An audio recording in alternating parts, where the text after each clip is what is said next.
नमस्कार, मैं हूं पल्लवी सिंह और आप मेरे साथ देख रहे हैं आर्या न्यूज। बुलेटिन की शुरुआत करेंगे सुपर फास्ट 50 खबरों के साथ। किसान आंदोलन का 23वां दिन आज।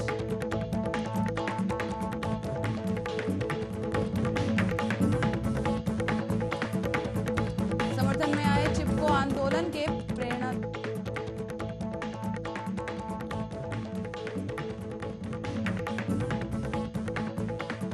किसान आंदोलन का आज 23वां दिन। समर्थन में आए चिपको आंदोलन के प्रणेता सुंदरलाल बहुगुणा। किसान आंदोलन के बीच किसानों ने लिया फैसला। सुप्रीम कोर्ट के फैसले पर वरिष्ठ वकीलों से सलाह लेंगे किसान नेता।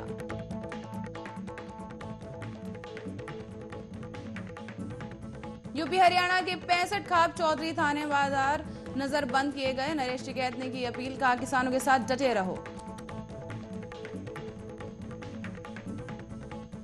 किसान आंदोलन से बड़ी होटलों की मांग, दोनों होने लगा एडवांस बुकिंग। गेस्ट हाउस किसानों की बनी पहली पसंद। केंद्रीय कृषि मंत्री का किसानों के लिए खुला पत्र। पीएम मोदी ने सभी देशवासियों से कृषि मंत्री के किसानों के नाम लिखे गए पत्र को पढ़ने की अपील। पूर्व केंद्रीय मंत्री चौधरी बीरेंद्र सिंह के बयान से राजनीतिक गलियारों में हुई हलचल। कहा, मैं किसानों की अगुवाई करने के लिए हूं तैयार। मेरे लिए पार्टी से बढ़कर किसानों का हित है महत्वपूर्ण। चौथी मिलिट्री लिटरेचर फेस्टिवल का हुआ शुभारंभ। 3 दिन तक चलेगा लिटरेचर फेस्टिवल। रक्षा मंत्री राजनाथ सिंह करेंगे उद्घाटन। सेना ने पीएम केयर्स फंड में अपनी सैलरी के दिए गए करीबन 204 करोड़ रुपए। आरटीआई से हुआ खुलासा। बंगाल में लगातार मिल रहे हैं झटकों के बाद कुंभा बचाने में जुटी ममता बनर्जी। ममता बनर्जी ने बुलाई टीएमसी नेताओं की आपात बैठक। ममता के एक और विधायक ने छोड़ा टीएमसी का साथ। शीलभद्र दत्त ने विधायक पद से दिया इस्तीफा। अब तक ममता के 3 विकेट गिर चुके हैं। ममता बनर्जी सरकार और केंद्र सरकार के बीच बड़ी तकरार। केंद्रीय गृह मंत्रालय ने बंगाल के डीजीपी और चीफ सेक्रेटरी को आज फिर किया था तलब, लेकिन दोनों ही ने दिल्ली आने से किया था इनकार। बीजेपी के राष्ट्रीय और सांसद ने ममता के खिलाफ सुप्रीम कोर्ट में दाखिल की याचिका में बंगाल में दर्ज आपराधिक मुकदमों को रद्द करने की करी मांग। केरल में भाजपा कार्यकर्ताओं के नगरपालिका के बाहर लगाए जय श्री राम के बैनर लगाने से शुरू हुआ बवाल। पुलिस ने नगरपालिका सचिव की शिकायत पर आधार पर एफआईआर दर्ज की। मध्य प्रदेश के गृह मंत्री नथुराम मिश्रा ने दिया बड़ा बयान। बोले, हम उस घर में घुसकर मारेंगे जिस घर से अफजल निकलेगा। आंध्र प्रदेश में 3 राजधानी बनाने के मुद्दे पर जोर ने पकड़ लिया है। पूर्व मुख्यमंत्री नायडू ने कहा कि अगर जनता ने कह दिया कि उन्हें 3 राजधानी चाहिए तो मैं राजनीति से संन्यास ले लूंगा। गुजरात के उप मुख्यमंत्री का विवादित बयान आया सामने। कहा, किसान आंदोलन में खालिस्तानी और पाकिस्तानी घुसाए हैं। ऐसे खालिस्तानी जो पूरे पंजाब को भारत से अलग करने की कर रहे हैं कोशिश। 3 दिवसीय राष्ट्रीय मिलिट्री लिटरेचर फेस्टिवल 2020 का हुआ आयोजन। कोविड-19 की वजह से वर्चुअल होगा यह आयोजन। 13 मुद्दों पर होगी चर्चा। केजरीवाल और राहुल गांधी पर बरसे गुजरात के बीजेपी अध्यक्ष सीआर पाटिल। कहा, इन्हें गवार और तुअर में अंतर नहीं पता।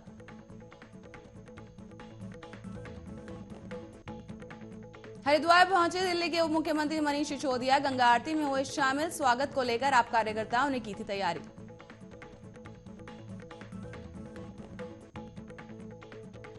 एडीआर ने किया बड़ा खुलासा। बताया, दिल्ली विधानसभा चुनाव के खत्म होने के बाद भी कई पार्टियों ने नहीं की खर्च की जानकारी सार्वजनिक। भाजपा, जदयू, राजेंद्र, रालोद समेत कई दल हुए शामिल। इस साल दिल्ली विधानसभा चुनाव में 5 राजनीतिक दलों को मिली करीबन 50 करोड़ रुपए। एडीआर ने जानकारी की रिपोर्ट दी। 2 बैंक धोखाधड़ी मामलों में सीबीआई ने दर्ज किया 525 करोड़ का केस। एसबीआई और पीएनबी का नाम आया सामने। नेशनल फैमिली हेल्थ सर्वे का ताजा सर्वे आया जिसने किया बड़ा खुलासा। पिछले साल 5 सालों में बच्चों के स्वास्थ्य को हुआ सबसे ज्यादा नुकसान।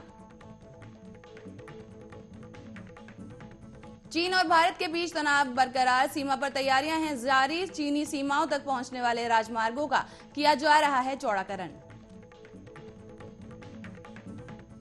कोटा रेल मंडल ने रचा इतिहास, हवा के माफिक 180 किलोमीटर प्रति घंटे की स्पीड से दौड़ेगी ट्रेन। स्पीड देखकर दंग रह जाएंगे लोग। योगी सरकार में बनने जा रहा है देश का सबसे बड़ा एयरपोर्ट। एयरपोर्ट का नाम, लोगो, डिजाइन हुआ फाइनल। यूपी विधानसभा चुनाव से पहले बड़ी राजनीतिक हलचल। भारतीय समाज पार्टी के अध्यक्ष ओम प्रकाश राजभर ने शिवपाल यादव से की मुलाकात। करीब 1 घंटे तक चली बातचीत।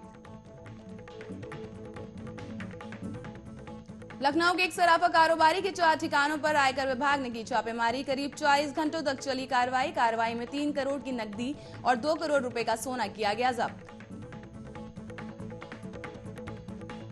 आगरा में पुलिस ने जानवरों की चर्बी से निकली नकली घी बनाने की फैक्ट्री का किया भांडाफोड़। इस मामले में पुलिस ने 4 लोगों को किया गिरफ्तार। नितिन गडकरी ने किया बड़ा ऐलान, कहा भारत 2 साल में टोल बैरियर से हो जाएगा मुक्त। कृषि कानूनों पर पीएम मोदी का मध्य प्रदेश के किसानों को भरोसा, बोले हमारी नियत ही गंगा जल से है ज्यादा पवित्र। राजनीतिक फायदे के लिए भ्रम फैला रहे हैं विरोधी। कोरोना के बीच मध्य प्रदेश सरकार ने लिया बड़ा फैसला। एमपी में आज से 10वीं और 12वीं के स्टूडेंट्स के लिए रोज खोले जाएंगे स्कूल। यूपी के उप मुख्यमंत्री केशव प्रसाद मौर्य पश्चिम बंगाल के 2 दिवसीय दौरे पर 19 दिसंबर को होंगे रवाना। एम्स को भारत बायोटेक की कोरोना वैक्सीन के ट्रायल के लिए नहीं मिल रहे वॉलंटियर। ट्रायल के लिए संस्थान को चाहिए लगभग 1500 लोग। यूपी के मदरसे में शिक्षक ने की रेप की कोशिश। लड़की को घर में अकेला पाकर उसे बेहोश कर दुष्कर्म की गई कोशिश। पुलिस ने दर्ज किया मामला। यूपी के पूर्व मंत्री गायत्री प्रसाद राजपति के बेटे अनिल प्रजापति को कर लिया गया है गिरफ्तार। अनिल पर जालसाजी, धोखाधड़ी समेत कई मुकदमे हैं दर्ज। नोएडा में 5 साल पहले रेप मामले में अदालत ने पिता से नाबालिग बेटी से रेप करने को पाया दोषी। 7 साल की सुनाई सजा। फिर फूट कर रोए बाबा का ढाबा वाले बाबा, कहा जान से मारने की मिल रही है धमकी। धमकियों के कारण बाबा ने स्थानीय थाने में दर्ज की शिकायत। यूपी में टीकाकरण की तैयारियां जोरों से। सीसीटीवी की निगरानी में रहेंगे कोरोना वैक्सीन के कोल्ड चेन पॉइंट्स। देश में हुए करीब से ज्यादा कोरोना के केस आए सामने। 24 घंटे में मिले 22,890 कोरोना मरीज, जिनमें से 338 लोगों की हुई मौत। कोरोना महामारी के बीच दिल्ली में एक दिन में हुए 90,000 टेस्ट में मिले 1,361 पॉजिटिव केस। गिरते तापमान से बड़ी ठिठुरन। मौसम विभाग ने दिल्ली में जारी किया ऑरेंज अलर्ट। 3 डिग्री तक गिर सकता है पारा। पहाड़ों से आती बर्फीली हवाओं ने प्रदेश में बढ़ाई ठंड। बर्फीली ठंड की चपेट में आया उत्तर प्रदेश। मेरठ, बरेली में पारा करीब 3 डिग्री किया गया दर्ज।